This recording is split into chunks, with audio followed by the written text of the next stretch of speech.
Olá, meus irmãos, a paz do Senhor, bem-vindos ao Daily Devotions, o devocional da AD Gravataí, a nossa igreja, nossa família, e estamos cada dia avançando na nossa leitura bíblica diária do plano anual da 365.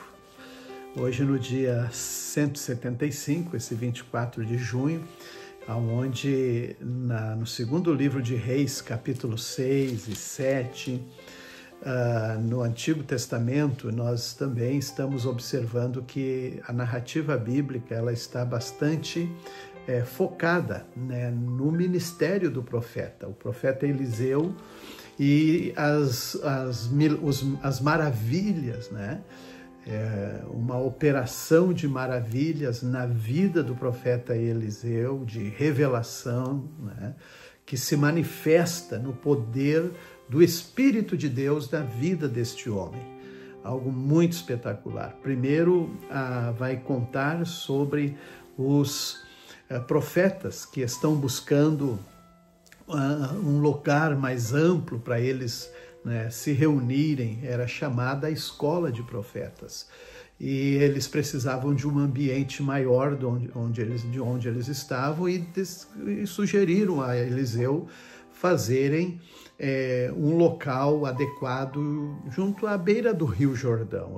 O Rio Jordão seria muito estratégico para eles, além de ter a abundância de água para as necessidades diárias, do dia a dia deles, também os banhos de purificação, que era ritual do povo judeu, como eles sempre faziam. Seria muito bom aquela localidade, além do que ela tinha também, segundo o relato, troncos, que eles poderiam ali próximo mesmo ter essa matéria-prima para fazer este ambiente para eles. E então foram com a concordância, o profeta foi junto, Eliseu, e lá enquanto eles estavam trabalhando com o machado, um dos profetas, um dos alunos ali, deixou cair, escapou o machado, a parte de ferro, na água do Rio Jordão. E ele ficou muito triste e disse: meu Senhor, o machado era emprestado. Então a gente imagina que naquela ocasião, veja que hoje o material de ferro já não é barato. Imagine naquela época um machado, um machado que tem todo um trabalho para se fazer, não de forma industrializada como é hoje, naquela época artesanal, afiar. E então foi ali que se manifestou o poder de Deus, sobre a natureza, sobre a gravidade. E o profeta lança uma vara sobre a água e o machado flutua, quer dizer, um objeto mais pesado do que a água, ele faz flutuar. E ele disse: pega o machado, e o homem pegou. Então foi algo muito importante para o relato também, mostrar o poder de Deus, o que um homem é capaz de fazer com a graça, o poder de Deus. Depois havia guerra com o exército, com a Síria, e o comandante da Síria, ele dentro dos seus ambientes fechados, com seus comandados, ele então se organizava para ir à guerra, por uma estratégia ou por outra, e o profeta Eliseu já dizia ao rei de Israel: não vá por aquele lado, porque eles estão vindo por lá para lhes atacar. E assim ele conseguia desestabilizar as estratégias inimigas. E ele chegou, o comandante, o rei, a até dizer: tenha um espião no nosso meio. E ele disse: não há, é um homem, um profeta em Israel, que tem as palavras no privado, ele sabe o que o Senhor diz. Então é algo também muito especial, Depois, então, quando eles vêm, né, para pegar o profeta, porque o rei agora ordena que fosse capturar, cercaram a cidade onde estava o profeta, né, o exército inimigo, e ali de manhã saiu o servo do profeta para fora e viu todo aquele povo para pegar e disse, não tem como escapar. E aí o profeta disse, não se preocupe, são mais os que estão conosco do que os que estão com eles. E orou e pediu, abra os olhos do moço, Senhor. E o moço viu uma multidão de carruagens de fogo, de exército. E aí foi também feita uma oração por Eliseu, que cegassem aquele exército.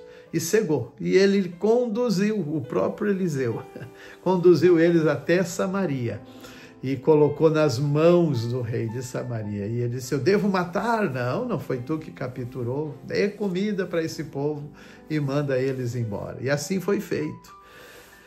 Mais tarde, né, também o rei Haddad, né, em guerra contra Israel, reuniu os seus exércitos e cercou Samaria.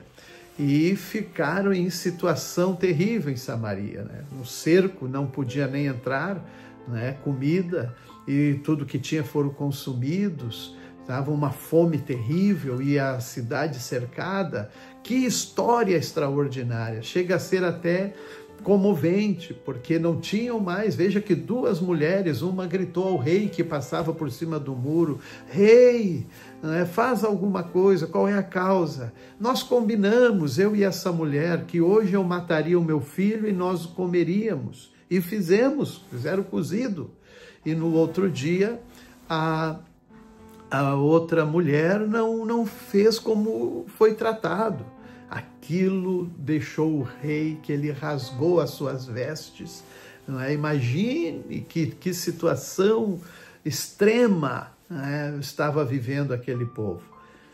E então foi quando haviam ali os leprosos junto às portas, né, de Samaria e foram até, ele disse, vamos lá no exército, lá deve ter comida, ou eles nos matam, nós vamos morrer mesmo, ou então eles nos dão algo. E lá eles foram, chegaram lá, o acampamento estava todo abandonado, comida e tudo, eles de barraca em barraca comendo, de repente se tocaram.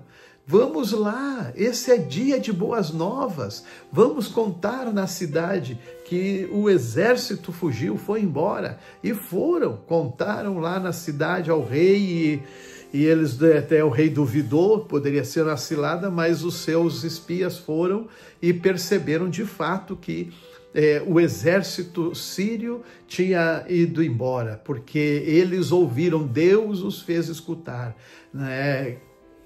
Passos de cavalos, né, e movimento de pessoas, exército de carros, e eles se assustaram e foram embora. E assim, então, eles puderam saciar a sua fome com aquelas comidas que estavam ali naquele acampamento. Então, só que nesse momento, o homem de Deus havia profetizado a um que duvidou, que disse, não, mas isso aqui não vai acontecer, essa coisa de a comida, ou como ele disse, o esterco de pomba, né, que custava tanto, agora vai custar bem menos, né? A farinha também, né, 12 gramas de prata pelo um saco de farinha, era um preço bem razoável. Então ele não acreditou e o profeta disse, tu vai ver, mas tu não vai comer. E de fato aconteceu, ele foi pisoteado pelo povo que foi em busca da comida, né, morreu, viu e não pôde se alimentar, assim como o profeta falou, aconteceu. Atos 15, capítulo 15, 36 a 16, 15, Paulo e Barnabé têm uma separação, né, por uma questão entre eles, em razão de João Marcos, que já havia abandonado eles em outra oportunidade, mas Barnabé deu outra oportunidade para João Marcos e foi numa direção. E Paulo seguiu por outra, mas levou consigo Silas e foi até Filipos, aonde Deus ia realizando coisas extraordinárias na vida desses apóstolos.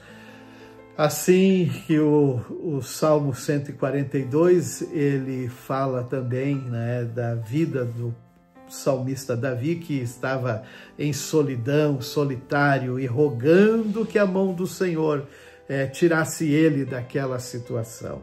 E então Deus assim sempre abençoou o seu servo. Que Deus nos abençoe.